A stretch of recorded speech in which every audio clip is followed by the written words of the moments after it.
So, Star Trek Nemesis is the 10th and final film in the Star Trek franchise, and of course stars the cast of the Next Generation TV series. And the plot this time around, Captain Picard comes face to face with his self.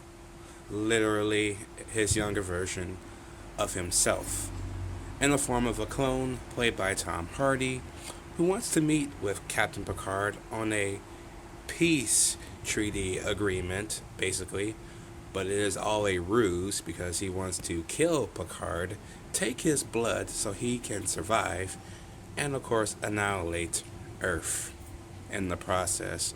And with the help of the Romulans, he set out to get this job done. This movie gets so much hate by people, I am astounded. This is probably the most hated Star Trek, I think, ever. I don't even think the motion picture gets the level of hate that this one does. And it is unjustly unfair because this movie is a better movie than the motion picture combined. Okay? Because Star Trek Nemesis is a very enjoyable Star Trek movie. I enjoy Nemesis for what it is. Sure, there are comedic moments that work. There are comedic moments with Data's brother B4 that doesn't work, but by the end of the movie I kind of see where they wanted to go with that. That does work. Acting in this movie is solid from the Next Generation crew and from a young Tom Hardy at the time. Didn't know that was Tom Hardy. Seeing this movie almost 15, 16 years ago in theaters. Hell, at the time I was 15 when this movie came out, so yeah. Oh, and by the way, this movie kind of holds a special place in my heart for being my very first theatrical Star Trek experience. And I have fun with this ride. The action is solid, it's well paced.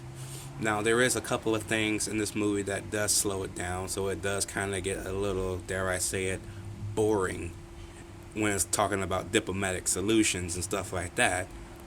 But again, it's Star Trek. That's what it's all about. So I'm willing to let that slide a little bit. B4, on the other hand, it was kind of a disappointment, but he kind of redeems himself at the end of the movie because they kind of consider him being the next version of Data. So he has to basically grow to get that process, which is not a bad thing.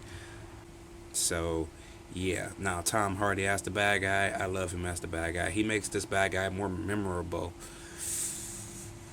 I want to say De Niro, and that was played by Eric Bana, for God's sakes.